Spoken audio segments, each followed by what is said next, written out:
1 second. So once again, welcome. I'm Dr. Donna Keel from DePaul University, and joining me this evening is Dr. Tina Curry, also from DePaul University, Dr. David Bates, one of our adjuncts, who's also from Concordia, as well as DePaul University, Stephanie Bennett from DePaul University, and we are here in spirit with our friend Felicia Shabiri, who's not feeling well, but we're representing for her, as well as Susan Lamparter from DePaul University. So we welcome you to this May session, and thank you so much for, in the month of May, taking time out of crazy busy schedules and a very intense day and a very successful day, I know, for the OAV program. Congratulations, Sheila, on the OAV program and all the big impact that it has in the lives of students and schools. I'm going to introduce Dr. Curry, who's going to set our norms for tonight. Tina? Good evening, everybody. I am so humbled to be in community with you this evening. And so these are some norms that we have created with you in mind to sort of allow you to be able to get the most out of your time with us tonight. So we're going to ask you to enter this being bold and being brave, to engage with us with an open heart and open minds, to be fully present and fully engaged, but we still want you to know that that means take care of yourselves, though, and engage as you see fit. Know that we're all learning. None of us have all the answers. Realize that there are going to be moments where you may be uncomfortable, but no, you can still feel safe. You can still be brave and still be uncomfortable. And so just sit with that discomfort if that happens to you. Let's use I statements when we talk about our direct experiences. And let's withhold judgment, really just thinking about the difference between intent and impact, and let's own our own intentions. And so we hope that this will allow you to get the most out of your time with us together this evening. Dave? Hi, good evening, everybody, and thanks so much for being here. Just talking a bit about some of the basis of the work we're doing. We're working with the Library of Congress in terms of bringing some primary sources to you, and the kind of the baseline assumptions that we have here. First and foremost, the idea that we have to know where we've been to get to where we want to go, right? So understanding the historical background of some of the issues we're talking about in terms of racial equity. And then kind of the crux of what we're doing and what we're bringing to you is primary sources, which are original documents or objects from history. And the reason that we use these, the reason we think these are so significant is really two reasons. One is information, right? That primary sources are a direct link to the past, that let you get an intellectual connection to the past, read people's own words, understand where they're coming from. But just as importantly, as we'll discuss later, there's a very strong emotional and affective component to that, to using primary sources that can really affect students in a much deeper way than traditional textbooks can. And so we'll be talking later about some strategies for to activate that and link that to civic action. So with that, I'm going to hand it over to Stephanie to talk about some of our goals for tonight. Hello, everyone. Thanks for being here. I'm just going to briefly discuss our goals for today. So we definitely want to use all of the primary sources to dismantle racism. That is our big main goal for today. We're going to examine how to rise, right? How to reflect, how to inquire, become self-aware, and demonstrate empathy, right? And how this can lead to civic mindedness and civic action. And lastly, we want to identify some strategies for using these primary sources to actually inspire civic mindedness and racial equity civic action.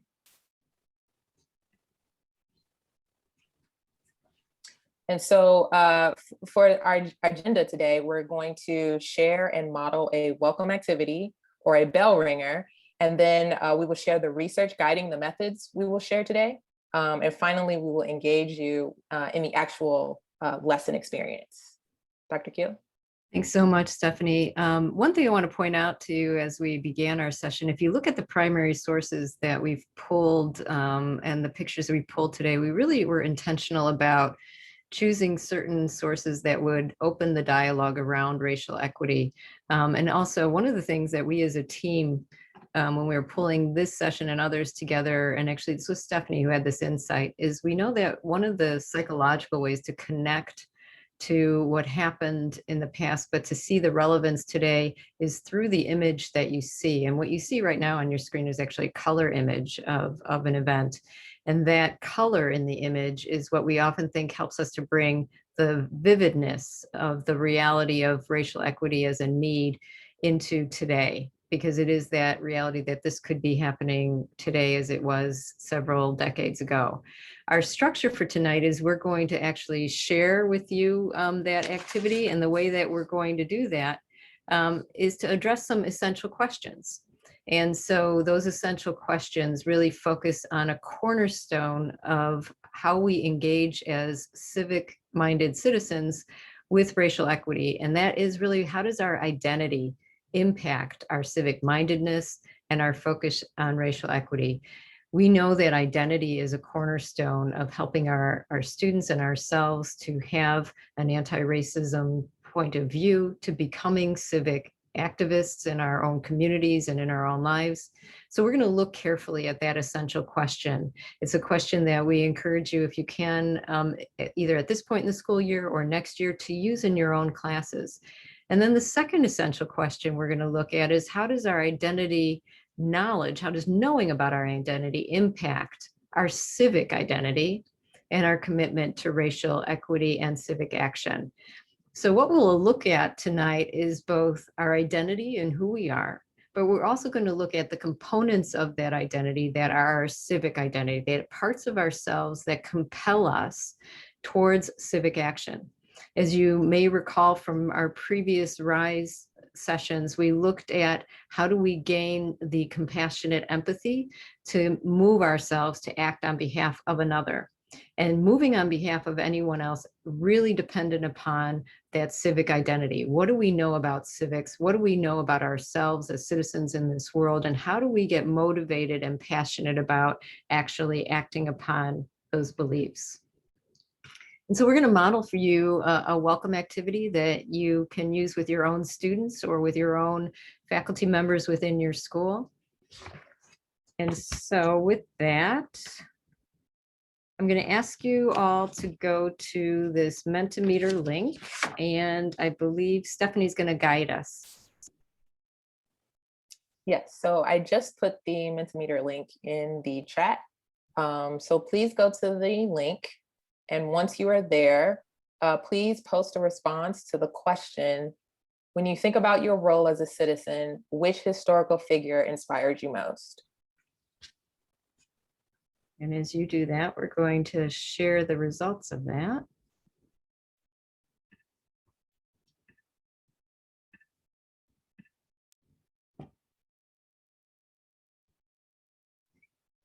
The other thing, feel free, you can vote once, vote often. So you can add more than one person.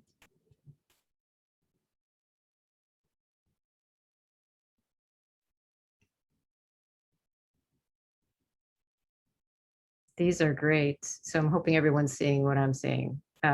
Stephanie, thumbs up, you can see the Mentimeter? Okay.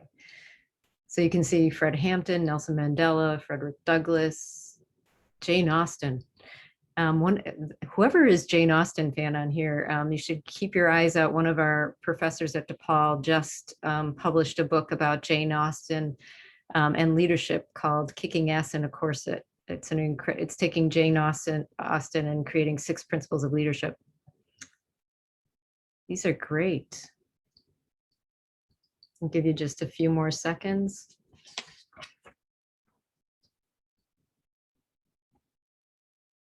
Incredible.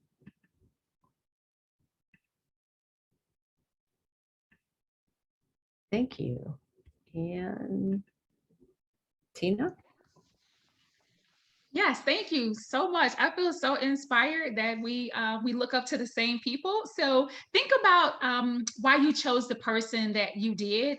What do you admire most about him or her? What were some of the characteristics about that person that influenced you?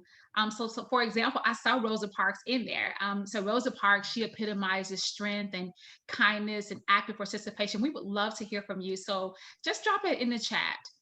What inspired you most about the person you chose? What were some of the characteristics about this person, this historical figure, that influenced your choice? And we have a small enough group. If you feel compelled to share verbally, you can unmute yourself and also speak if you feel like that. But of course, you are always welcome to use the chat as well.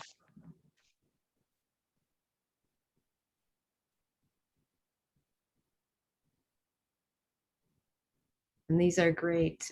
Christine Amapour is incredible. Fearlessness. You know, certainly I put in Rosa Parks because of her determination and courage.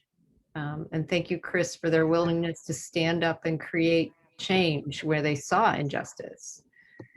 And Jennifer, thank you for the person didn't set out to have a large platform. She started where she was and helped those around her and didn't give up. And it became a large platform. And absolutely, Andrea, John Lewis worked tirelessly throughout his life. Yes. And I didn't put it in there, but whoever put Harriet Tubman and Frederick Douglass, those are my two people too, because of their indomitable spirit to abolish racism at its roots. Like so inspired by them. One of the ways, and this activity intentionally as a bell ringer is a great setting the stage for students, especially if you happen to have middle school students or even younger who are beginning to form their identity with real conviction, helping students to align with someone they can admire, but unpacking why they admire someone. So saying to them, what is it about that person that really sparks your attention, and why, out of the hundreds of thousands of historical figures, why that person? And as you're saying, it's something that you see in that person. There's a great psychological theory behind this question as well, that what we see in someone else is what we have within ourselves. So the reality of something called mirror neurons is that in order for me to tell you what I admire in you, it's because I believe I have the potential for that same quality. And letting students know that, which is a component of social emotional learning, can really help them to say, well, if I really admire Frederick Douglass because I see his quiet determination, because I see his intellect, it's because I have that potential within me. It's because that's something I aspire to be. In order to see it in someone else, you have to know what it feels like in you. And it's a deeper connection of empathy as well. And so the reality of helping students to say you admire someone because you see in them something that you want or need or can do yourself. It's like the student who sees a famous athlete and then consistently practices to try to get to emulate that athlete. It's the same is true with historical figures, and it's the same is true when we're helping students to unpack racial equity and to unpack becoming a civic-minded citizen. When they can see others who stood up, who took charge, who got to know what was happening in their democracy and how to act around it, then they can emulate those same people. And so we want to give you a little bit of background and research guiding this session. And so I'm going to turn it over to Dr. Bates. So just to understand a little bit of what we're talking about, a term that you'll hear a lot tonight is civic mindedness. And so this is not a term that that we've invented. This is a term that there's some research around and some very clear thinking around in terms of how it affects students and how you can integrate this into your classroom. And so as you can see here, the specific definition is a person's inclination or disposition to be knowledgeable of and involved in the community, and to have a commitment to act upon a sense of responsibility as a member of the community. And so it's the desire to work with others to achieve the common good. So those are our kind of working definitions. The thing that I really want to point out, because these are very simple, straightforward definitions, but the thing I really want to point out is that nowhere in these definitions does it say voting or running for office. And I think one of the issues we often run into with civics, especially with students, is I'm not old enough to vote yet. I'm not old enough to, run for Senate yet, right? What can I possibly do? There's nothing in here that says voting or running for office. And so I think it's vital to keep in mind as we're talking through this, there are many, many types of civic participation, and many of them are absolutely open to your students. And I would hope that if we've learned anything from the past year plus in terms of protest, in terms of the construction of mutual aid networks, right? All of this is civics, right? It's all participating in your community to achieve a greater good. And so I would just ask you to bear that in mind as we go along.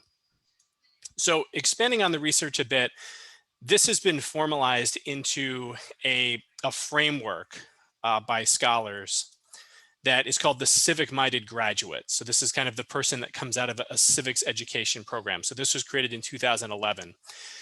And so this is the kind of profile of a civic minded person. And as you can see, it's three interconnected parts. One is identity, right? And so this is who the individual person is. And this is obviously going to differ from individual to individual, let alone school to school, district to district, city to city, state to state, et cetera. But, race, class, gender, sexual identity, ability, nationality, location, right? Any of these things, life experiences would certainly play into this as well. And then the other two are kind of where we come in as educators. So one is educational experiences. And so one thing we'll be talking about tonight is how you can engage students in educational experiences to teach them not just facts, right, or things about the world, but also ways of thinking. And that's really where primary sources come in, to help your students have educational experiences that aren't just teaching them discrete facts, but also critical thinking skills that they can carry forward into whatever civics that they might engage in. And then finally, there's civic experiences. And so again, there's a huge array here, but this is one very easy entry point for your students as they kind of shrug and get kind of cynical and roll their eyes is, what is your experience working with and in your community? And every single one of them will have at least some experience, positive or negative, where they have worked in their community. And so just a quick way to get them in there and then get them thinking about ways that they are embedded in their community. And then you can open that up to a whole host of experiences outward that they can engage in later. So that's kind of our research and background that we're thinking of and centering ourselves with here tonight. So I'm going to hand it over to Stephanie to talk about civic identity and civic action. Thanks, Dave. So our civic identity shapes our actions. When students know their identity, they create the skills of self-awareness, self-compassion, and are able to know what matters to them and why. So their identity knowledge is required for this. And then their knowledge of their civic identity motivates them to actually empathize and connect with people across diverse groups, right? And for the historical figure that I always pick Fred Hampton for this very reason, because he identified the struggle was across, it was a very diverse struggle and brought unity there. And so it's important that this skill and this identity development is created so that there is an understanding of the multicultural global aspect of this racial equity work. Dr. Curry?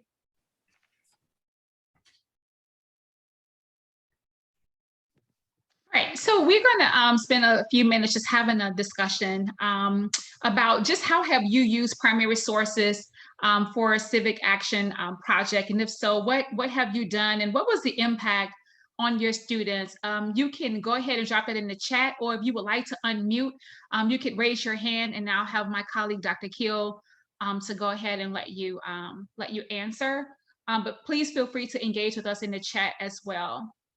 Yeah, what we're really looking for is any ideas that you have had and would like to share with us. If you are someone who's used primary sources for civic action, I know that just today, Sheila Smith, the CEO of BERA, that we are so grateful for sponsoring this program with us, hosted the Our American Voice project, where truly primary sources are the spark that motivates students to civic action projects.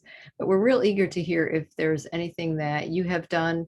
Feel free to raise your hand or to put those in the chat. And if they've impacted your students in any specific way. We know, and if Sheila, you want to share anything from OAV, we wanted to also give you the opportunity to have that sharing here with this audience if you'd like. Well, after listening to wonderful students today, I wish they were here sharing. But what I will do is, Donna, I'll share with you the video that was put together with the students and their projects this year and what they accomplished. And we tried to mesh it all into about 21 minutes, but you can go back and forth. And we had students raise money and get food for the homeless in the last year. And this is remotely because we weren't able to, do Mhm. things face to face. These are students from 4th grade through 8th. One school, Chicago Public School, did their project on anti-racism and how to change That's that in their school. Another, just some incredible projects, a lot for the homeless, recognizing the first responders, making masks and handing them out to the community. And so it gives you firsthand what young people can do, and they work together Mhm. doing it. It's very inspiring. So I will share that so you can share it with you. Thanks so much. I think, one of the things and the reason for us asking this question real specifically is because the reality of when you give young people the opportunity, they really truly love to make a difference and have such creative, incredible ideas about making a difference. And thank you for the examples, not only of Our American Voice, but those that everyone's putting in the chat. Caitlin, the choir project that involved Israeli and Palestinian students working in cooperation and using primary sources that focused on understanding the conflict in the Middle East is a way to really get students involved. When I was principal at a school, one of the main endeavors that brought our entire school together was a project that students did together to serve a community, of giving those gathering food and clothes during Christmas time for those students. And it became something that united the school every year. So when we give students the opportunity to see what happens, either through primary sources or historic events, they truly get creative in solving those problems and become those civic-minded citizens. It's so important to get students actively involved. And I think that's what Our American Voice does so expertly, better than any other program I've seen, but also what you can do using much of what we're sharing with you through these RISE programs, especially in the area of racial equity. Tina, did you want to share anything about the project that you're working on, the Legacy Project? I just dropped it in the chat. I'm actually working on it with Stephanie, another one of our colleagues at DePaul, where we're calling it Changing the Narrative Legacy Project. We're working with some high school students at Little Black Pearl, freshmen through seniors. And it's just about taking them through all these different exercises that help them to really discover who they are, who they want to be, who they don't want to be, how they want to show up in the world as loving, empathetic, just kind people who fight against systems of oppression. It's been really, really inspiring. So they do their presentations in another week. Stephanie and I are really excited about seeing those.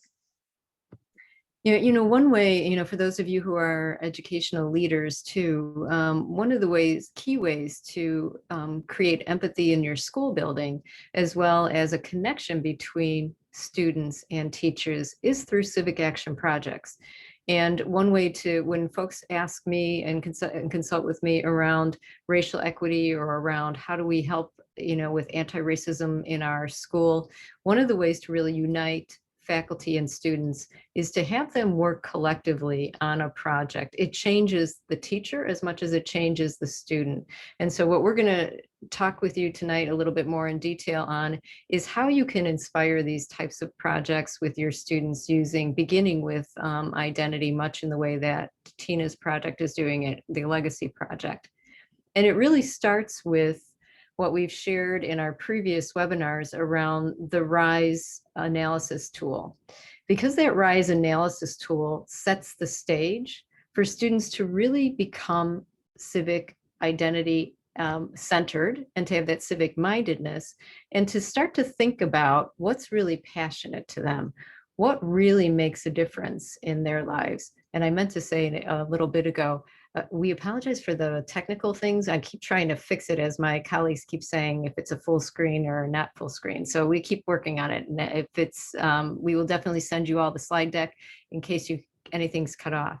But just to review the RISE analysis guide, which goes through those 4 key components of reflection, inquiry, self-awareness, and empathy, typically before the activity that we're going to share with you tonight, if you can spend time with your students, engaging them in those kinds of processes and thinking, if they can become far more reflective while looking at primary sources, if they could start to connect primary sources with a method of inquiry that says, what are you thinking that people believed, and how are you describing it? So they're really starting to get curious and underneath just what might be implicit or unconscious bias. And then if you grow to that self-awareness of them, of students looking inward and starting to examine their own views of themselves and how they are positioned in the world, and then start to create that empathy that leads them to action, you've set the stage then to take RISE to a deeper level. And what we want to do tonight is show you how to extend that RISE analysis guide to the concept of mind mapping. So we're taking mind mapping as a teaching concept, taking it to a new level of using mapping to visualize thoughts, feelings, beliefs, and actions as they pertain to a student's identity, but also to the identity of those involved in primary sources, so that they can then unpack not only what might have been happening with those folks who are actually civic activists and our heroes, but what were happening with all those elements of history that we wonder about. So the process of using identity mapping along with RISE and focused on civics is a 3-step process. So as a former teacher myself, well, current teacher as well, I like things that are nice and concrete and simple and straightforward. So the first thing that students do is they create a civic identity map of a historical event or person using primary sources. From our lens, this is a way to expand the impact of the Library of Congress primary sources to get students to deeply engage with history in a different level.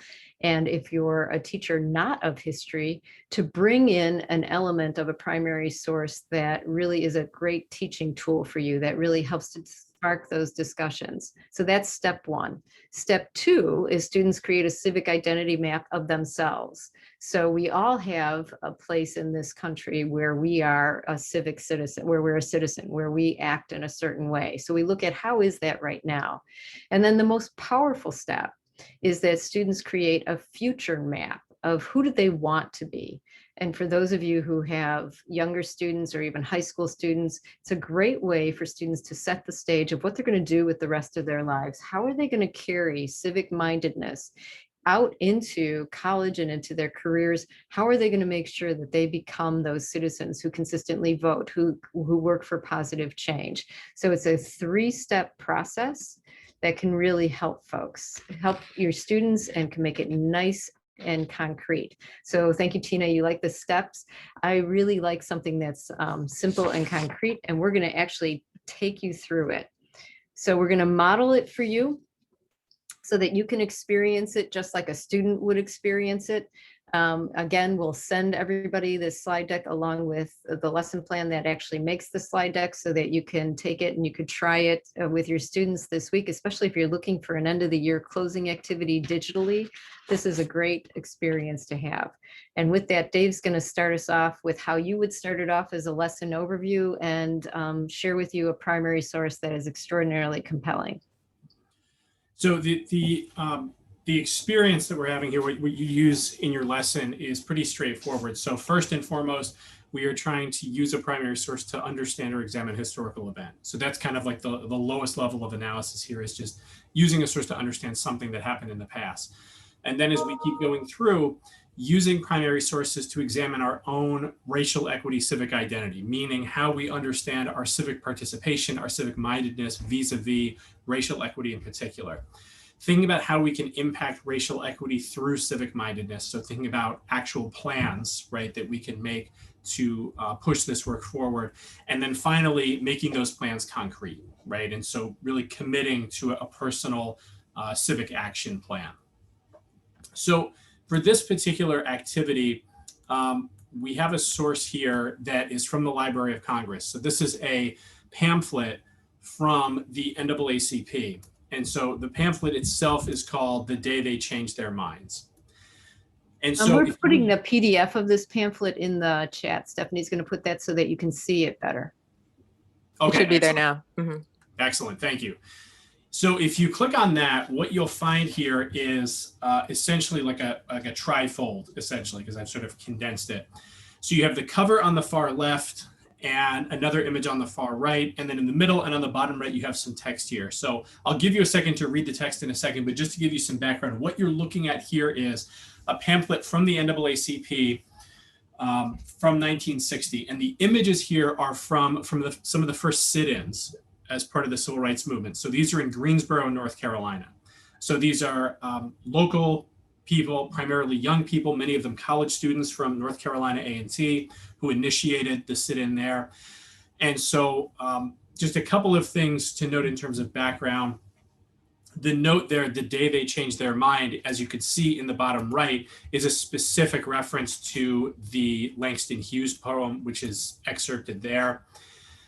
The other thing that you'll see, and I think this is fascinating, and I'll give you a chance to read it, is the letter in the middle. So this is an open letter from some of the leaders of the sit-in talking about their purpose here.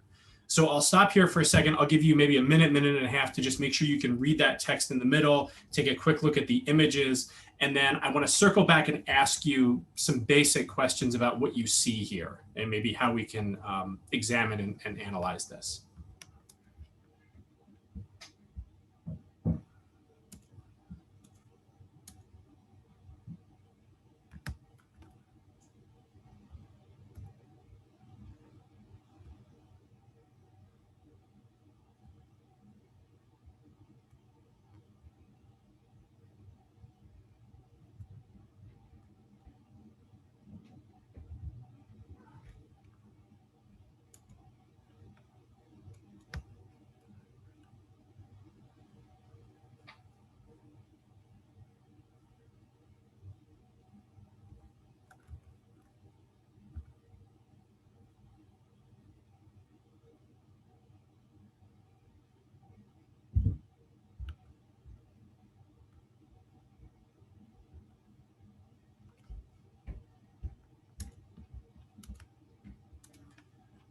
Okay, so if we think about, like I said, kind of our first level of analysis, just examining history through a primary source. On the next slide, we've sort of condensed one of the analysis tools that we use here into a couple of simple questions. So what do you see? What do you think? What do you wonder about? And actually, if we jump ahead to the next slide, just really quick, this is just essentially like a translated version of the primary source analysis tool from the Library of Congress, which is observe, reflect, question. So if we're thinking about the way that we are phrasing those questions, right? What do you see? What do you think? And what do you wonder about? If you're looking at this source, then you've had a chance to look at the images, to read the text.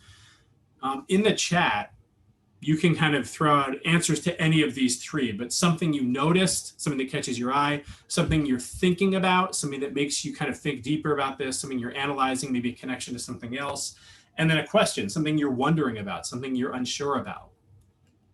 And so you could throw those right in the chat.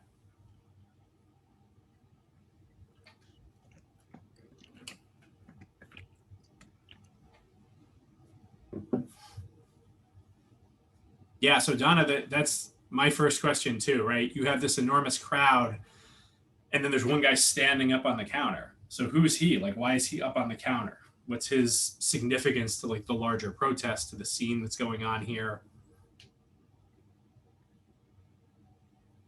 Something that I noticed, if you're looking at the photo on the right-hand side, there's a very small girl, right? Most of these people are young, but I mean like a child, like a 7 or 8 year old kid who's there as well, presumably someone's younger sister or someone's kid maybe.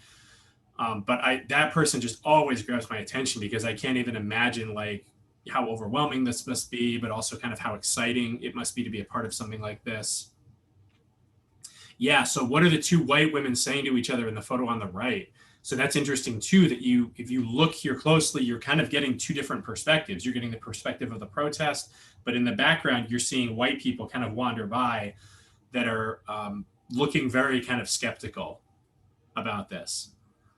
Yeah, white people not able to sit where they're used to sitting. So you see immediately in the moment the effect of the protest. Yeah, so somebody else is pointing out that these are different events, right? So the one on the right is from a different protest. And so part of the the goal of this pamphlet, essentially, is to talk about how these protests spread, right? And how they became sort of a nationwide phenomenon. So something you could wonder about too is regional differences in how people were treated and how people responded to this. Yeah, in the photo on the right, there's a black girl and a white boy. What are the interactions happening between them? And so this, like I said, is sort of our basic level, right? It's showing your students a source, and based on whatever your needs are, what your students' needs are, the way you're fitting this in, you can give them as much or as little background as you want, right? You can use observe, reflect, question as a way of interrogating a source they're familiar with, or you can just kind of throw them in the deep end of the pool and make them figure out the context themselves and create a bunch of questions and answer them themselves. The other thing that I would say about this source in particular too is that when you're using a primary source, especially for a civic action project or a civic mindedness project, you can think about the example that it kind of sets, right?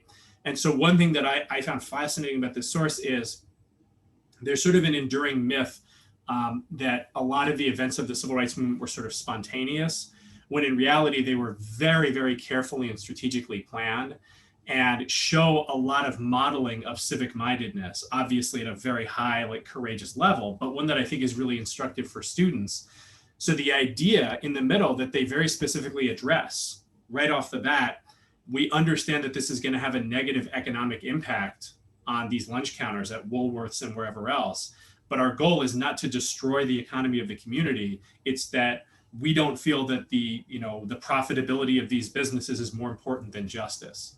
And that level of consideration and that level of forethought and critical thinking about civic engagement, right? About thinking about the community as a whole, I think is really fascinating and a great model for students to think about. And so what we'd like to do now is kind of give you another activity to kind of work on. And so what we're going to be doing here is something called primary source identity mapping. And so the idea behind this is you're going to put the source, so in this case, this image here, in the middle of a page. And so I think probably the easiest way for most people to do this would be digitally, but you can also do this physically in the middle of a piece of paper. You could put it in one of those plastic sleeves and use a dry erase marker, that sort of thing. And essentially what you're going to do is have your students draw lines to specific elements of the image. And so in this case, what they're probably going to be drawn to is individual people, although they could also be drawn to words or phrases in the letter or the poem. And then they're going to draw a line out from that and then write basically a caption that describes their thoughts and feelings or what they imagine the thoughts and feelings of the people in the image to be. And it's a wonderful way to get students to engage with the source itself, but also to think about themselves and their own ideas about the source and the emotions that it elicits. So with that in mind, I'm going to pass it to Tina to talk a little bit about the specifics of this activity. Thank you, Dave. So we're going to try this one together. And as Dave said, you can focus on any part of this primary source document, this image that you want. Like we have some arrows drawn to different lines drawn to different people in the document. Or as they say, you can focus on words if you want to. And so we unpack this in a way where we just ask these questions where we just focus on like just our bodies. So like thinking about the mouth, what is he saying? And I'm thinking about the African-American man on the counter. So what is he saying? And you may be looking at or focusing on someone else in the document. What is he saying? So if you don't mind just dropping that in the chat. And if you want to like actually do this on a sheet of paper with us, you can as well. And to my colleagues, please jump in and share your thoughts about what you are thinking at this time. Thanks, Tina. Because one of the things that's really powerful about doing this kind of identity mapping is to really trying to get underneath beyond, the primary source analysis tool, which is the greatest foundation that the library gives us of what do we think, what do we see, what do we wonder about, but now go deeper into an individual's thoughts in their feelings by taking each element of a body. So if you look at the picture that we have with the arrow for how did the world around her see her, if we have the arrow going right into that young woman's eyes, what do you think? What occurs to you when you think how did the world around her see her? In my world, of which constantly makes up stories in my head, I'm wondering, they saw her as part of a group, somebody who supported others in being civic activists, somebody who went along with a cause and believed in a cause. And then you can please put in the chat any of your thoughts as well. And I'll throw it to any of my colleagues who want to add their thoughts.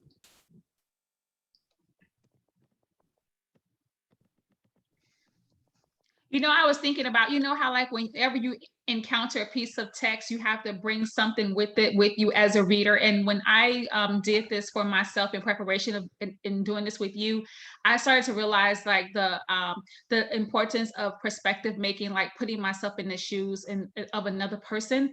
I wasn't able to do it without doing that. And one of the things you can also do as you're thinking, and just feel free to add in the chat, is to imagine a primary source that maybe you've used with your students in the past, or a primary source that means a great deal to a content area that you're teaching, whether that might be, a photograph of someone that you actually named as that person in history, Rosa Parks, or someone else that meant a lot to you.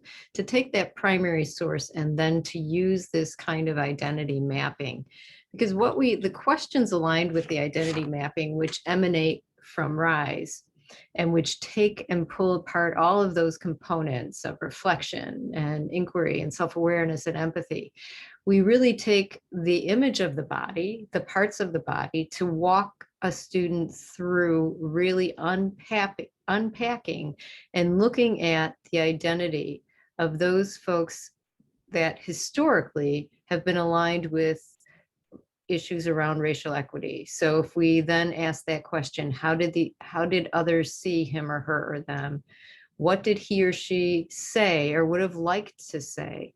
What were they thinking? What civic action did they take? What were they feeling? And you can point to someone's heart so that it gives students that time to zero in and to think about it. What was it that they were worried about? And you point to the stomach in terms of anxiety and fear. And then the important one, the one that I think I like the most, is the future one. So when you point to someone's feet, the feet idea of moving forward in the future, what else can he, she, or they do for civic action?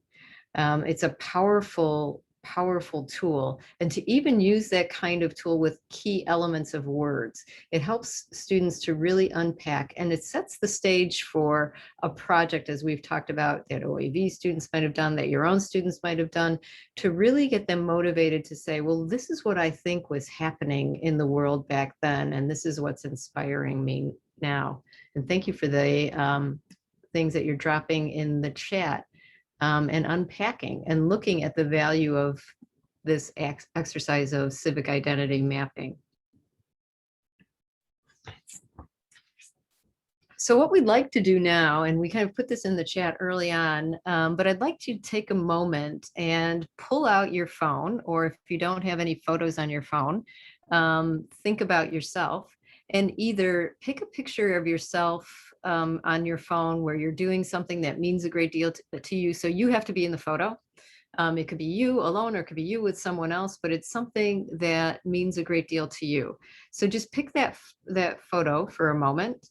And what you would do this exercise with your students. This is part 2 of the exercise that we talked about. So part 1, you're looking at a primary source. Part 2, you're having students look at themselves.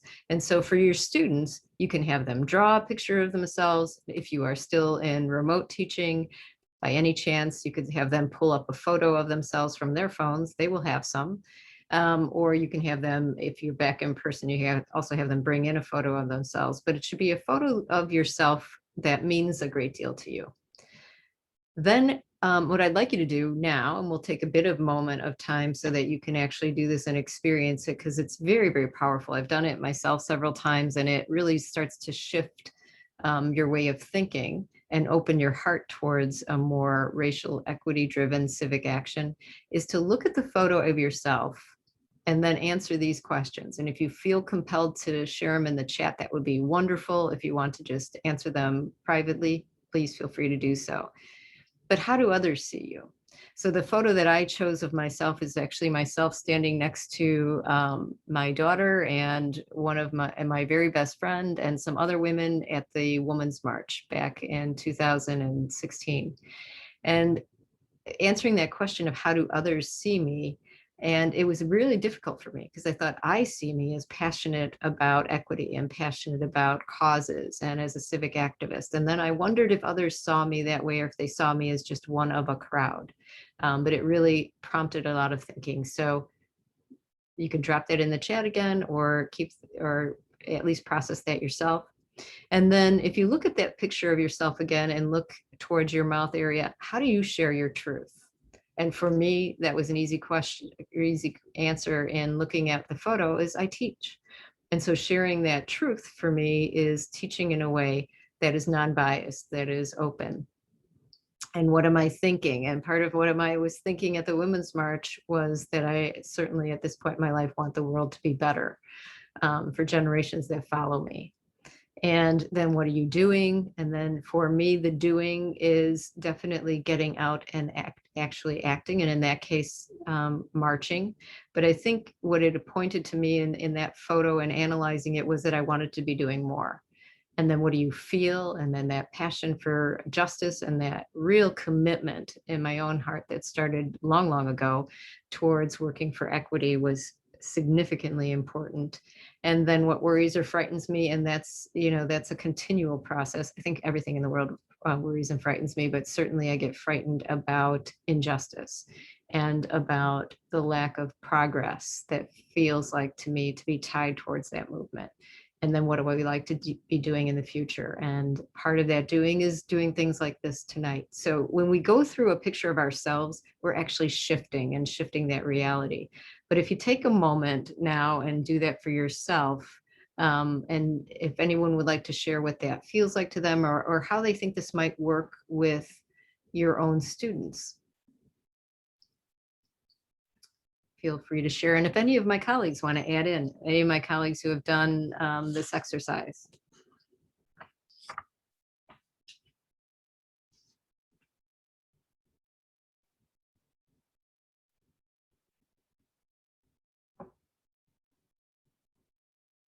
Hopefully the quiet means that you're all pondering and thinking and that you haven't all fallen asleep.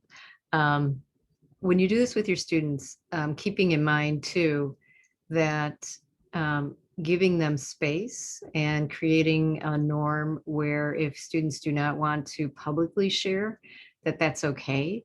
This could be really incredibly deep processing work for students, but having them actually take a photo of themselves and draw creates a neurological connection that's pretty powerful. And Chris says this is similar to character mapping exercises that you use for novel. Exactly right, Chris. It's very true.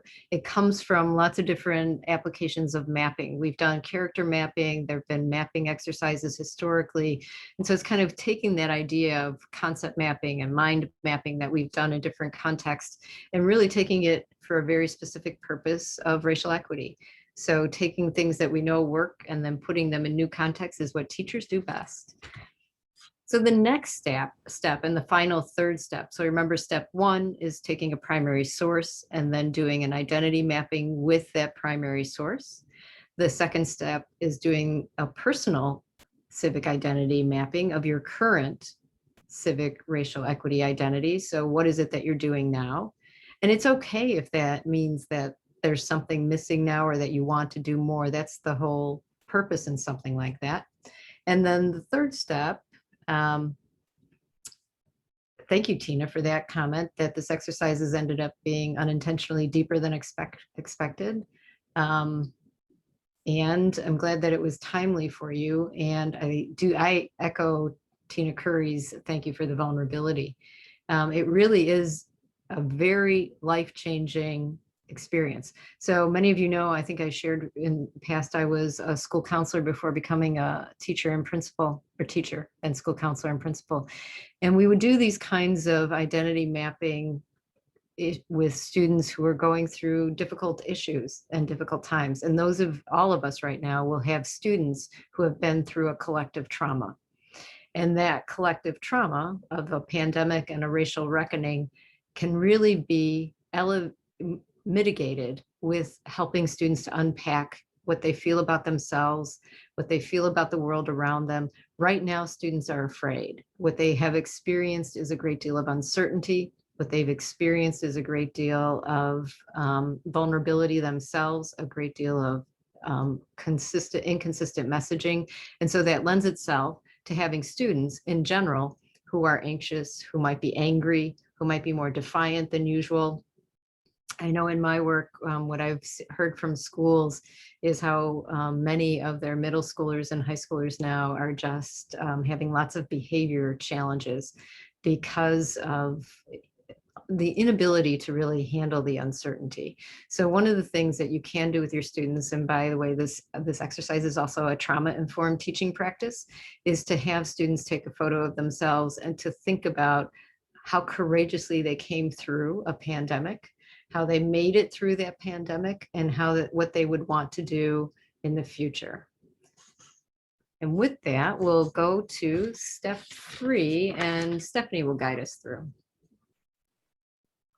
So we're actually going to take a few minutes to look at ourselves in the future. So I think everyone has probably been drawing, but you can find a piece of paper and draw a picture of yourself in the future, a picture that envisions you as a racial equity civic activist. So I'll give you a couple minutes to just think of, a scenario in the future where you can demonstrate that you are a racial equity activist.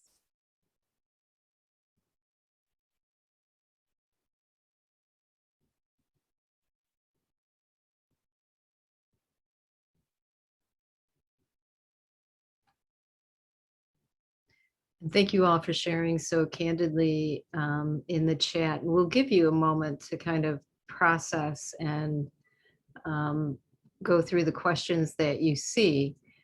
But one of the things is to look into the future, and Stephanie's going to guide us through those questions. But if you think about this with your students, this is a great exercise to end the school year so that you can pick up on it to begin the new school year. So if you think about how do you want others to see you, it gives students the summer to reframe and reformat themselves and to come back and then to pull this exact same exercise out. If you are in a elementary school and happen to know the team lead on the next level, so if you're a 7th grade teacher and you know the 8th grade teacher, it'd be great to collaborate around this exercise so that you end the year with it and she or he can begin the year. Sorry, Steph, you can go ahead. No, it's okay. Thank you. Okay, so now that you have a picture, now we'll answer the questions by drawing a line to your eyes in the picture, your mouth, etc. So how do you want others to see your commitment to racial equity? And you can throw this in the chat. So how do you want others to see your commitment to racial equity? How can you be a voice for racial equity?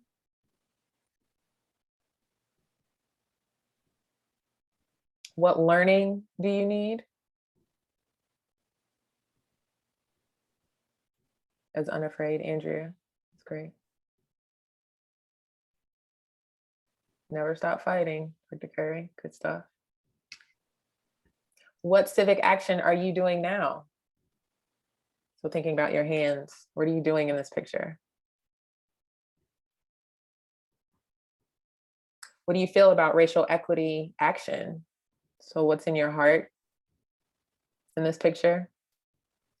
What worries or frightens you about civic action for racial equity? So does it make you nervous? Sick to your stomach? Concerned? Right. And then what would you like to do to foster racial equity? So this is more of a futuristic thing, thinking about your feet, where you're planted and where you want to go.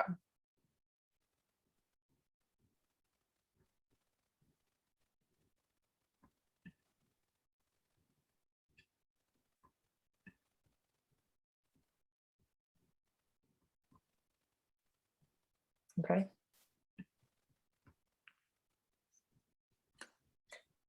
So we'd like to share the commitments, right? So how can you use this civic identity mapping with your students? And if you have any ideas, you can throw them in the chat.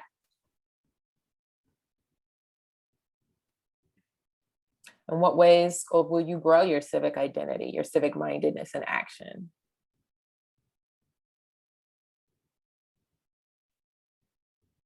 Dr. Curry, my hands are creating learning experiences for my students to help give them a strong racial identity. Dave said he's not doing enough. Okay, yeah.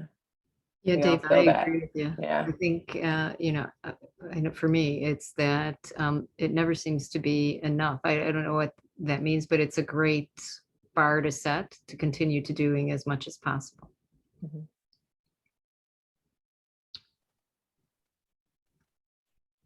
And what will you commit to? That's the last question.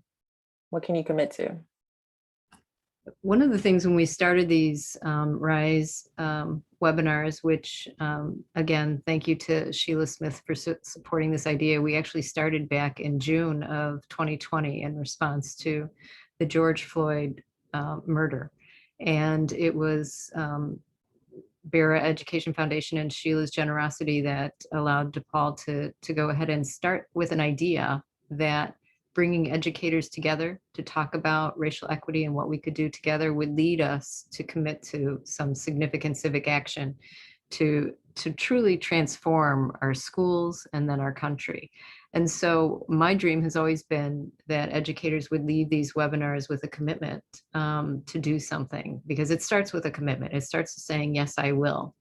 And then the yes, I will leads to actually doing and stumbling around in our classrooms and finding the ways that we can inspire students to make a difference in the world. So if there's something that these RISE webinars have inspired in you that you could commit to and would share that in the chat, that would be wonderful. And I think Tina wants to lead us just in some closing commitments and an invitation to all of you. And let me start the invitation by saying our next RISE webinar that completes this academic year is in June, that we may be doing some on June 17th, and hopefully we'll be doing some during the summer.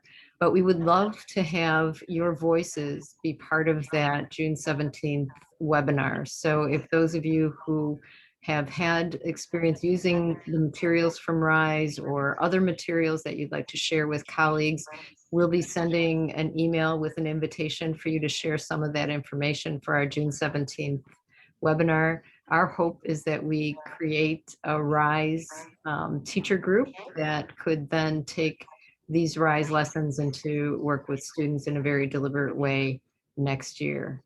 Tina, anything else you want to add? Just as we close, just thinking about what's next for you and what type of racial equity support could we provide for you this summer. So at this time, as we close, we just invite your questions, your comments, your reflections. Thank you.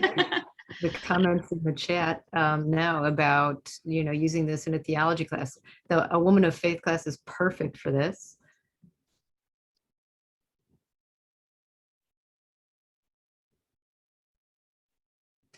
And thank you, Andrea. The hours does go by so very quickly, and we are at time. And so we do want to always respect folks' time.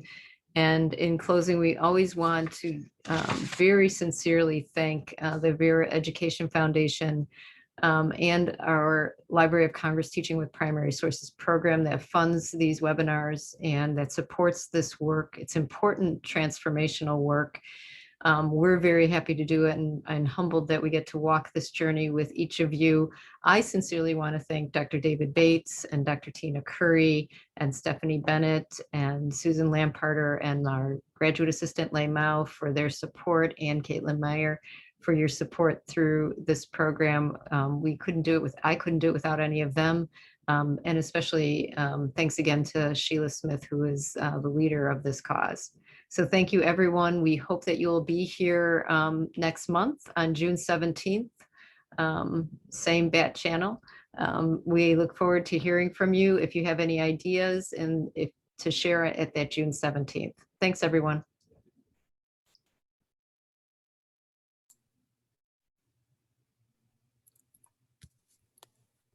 Thanks, Donna. Thank you so much. Thank all of you.